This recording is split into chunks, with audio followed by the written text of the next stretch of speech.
দিল্লির আকাশ আজ মেঘলা। প্রধানমন্ত্রীর বাসভবনের বারান্দায় মোদি চায়ের কাপ হাতে বসে আছেন। এক সময়কার চাওয়ালার স্বপ্ন দেখতেন একদিন তিনিই দক্ষিণ এশিয়ার সব হিসাব নিকাশ ঠিক করবেন, কিন্তু সেই হিসাব নিকাশ যেন উল্টে যাচ্ছে। মোদি জানতেন হাসিনা থাকলে সব ঠিক থাকবে, কিন্তু এই ইউনুস লোকটা যেন সব গড়বড় করে দিচ্ছে। তিনি ভেবেছিলেন নোবেলজয়ী এই শান্ত মানুষ রাজনীতির কঠিন খেলায় টিকতে পারবেন না, কিন্তু এখন দেখছেন চীনের প্রেসিডেন্ট শি জিনপিং তার জন্য স্পেশাল ফ্লাইট পাঠাচ্ছেন। এর অর্থ কি? ইউনুস কি সত্যিই এতটা গুরুত্বপূর্ণ হয়ে উঠেছেন? দক্ষিণ এশিয়ার নতুন রাজনৈতিক শক্তির কেন্দ্র কি তবে বাংলাদেশ? দিল্লির বাতাস ভারী হয়ে আসছে। রাত গভীর, কিন্তু ঢাকা বিমানবন্দরের ভিআইপি লাউঞ্জ আলো ঝলমল করছে। দেশের প্রধান উপদেষ্টা ডক্টর মোহাম্মদ ইউনুস বিশেষ এক উড়োজাহাজের অপেক্ষায়। গন্তব্য বেইজিং।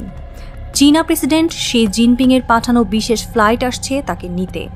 বাংলাদেশের ইতিহাসে এটি নজিরবিহীন ঘটনা।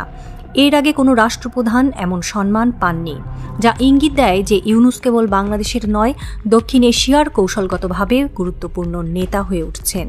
এই সফর কেবল দুই দেশের কূটনৈতিক সম্পর্কের আনুষ্ঠানিকতারই অংশ নয়, বরং এক নতুন অধ্যায়ের সূচনা। কিন্তু একই সঙ্গে এই সফর ভারতের জন্য বড় এক কূটনৈতিক ধাক্কা। বিশ্লেষকরা বলছেন চীনের এই বিশেষ ফ্লাইট পাঠানোর ঘটনা এক সাধারণ আনুষ্ঠানিকতা নয়, বরং তা এক গভীর কৌশলগত সিদ্ধান্ত। চীন সাধারণত এ ধরনের বিমান কেবলমাত্র তাদের কৌশলগতভাবে গুরুত্বপূর্ণ নেতাদের জন্যই পাঠায়। এর মাধ্যমে চীন স্পষ্টতই ইঙ্গিত দিচ্ছে যে তারা ইউনুসকে দক্ষিণ এশিয়ায় তাদের অন্যতম গুরুত্বপূর্ণ অংশীদার হিসেবে বিবেচনা করছে। বিশেষজ্ঞরা মনে করছেন চীন ইউনুসকে শুধু বাংলাদেশের নেতা হিসেবেই নয়, বরং দক্ষিণ এশিয়ার কৌশলগত রাজনৈতিক শক্তি হিসেবে দেখছে। তার দীর্ঘমেয়াদী ক্ষমতা নিশ্চিত করতে চীন সম্ভাব্য সব ধরনের সহায়তা দিতে পারে। এর অর্থ দাঁড়ায় ইউনুসের নেতৃত্বে বাংলাদেশকে তারা দীর্ঘমেয়াদী কৌশলগত মিত্র হিসেবে প্রতিষ্ঠিত করতে চাইছে। এছাড়াও চীনের এই বিমান পাঠানোর সিদ্ধান্ত বিশ্বের অন্যান্য পরাশক্তির জন্য এক বার্তা বহন করছে। এটি ওয়াশিংটন ও দিল্লির জন্য স্পষ্ট ইঙ্গিত যে দক্ষিণ এশিয়ায় প্রভাব বিস্তারের ক্ষেত্রে চীন আর কোনো প্রতিদ্বন্দ্বীর জন্য অপেক্ষা করতে রাজি নয়। রাজনৈতিক বিশ্লেষকদের মতে বাংলাদেশের ক্ষমতার পালাবদলের পর থেকেই ভারত কিছুটা দ্বিধাগ্রস্ত আচরণ করছে। শেখ হাসিনার নেতৃত্বাধীন সরকারের বিদায়ের পর নয়া সরকার গঠিত হলেও নরেন্দ্র মোদীর সরকার যেন এই পরিবর্তনকে মেনে নিতে পারছে না। এর প্রভাব স্পষ্ট হয়েছে দুই দেশের সাম্প্রতিক কূটনৈতিক অবস্থানে। নয়া সরকারের প্রতি ভারতের নিরাসক্ত মনোভাব চীনের জন্য যেন এক সুবর্ণ সুযোগ এনে দিয়েছে।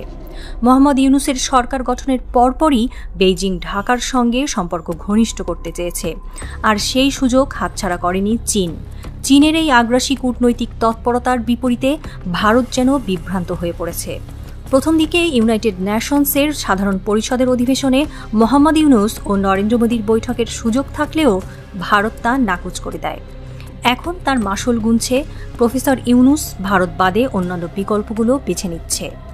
বিশ্লেষকরা বলছেন কূটনৈতিক শূন্যতা তৈরি করে সেই স্থান চীনকে দখল করতে দিয়েছে দিল্লি নিজেই।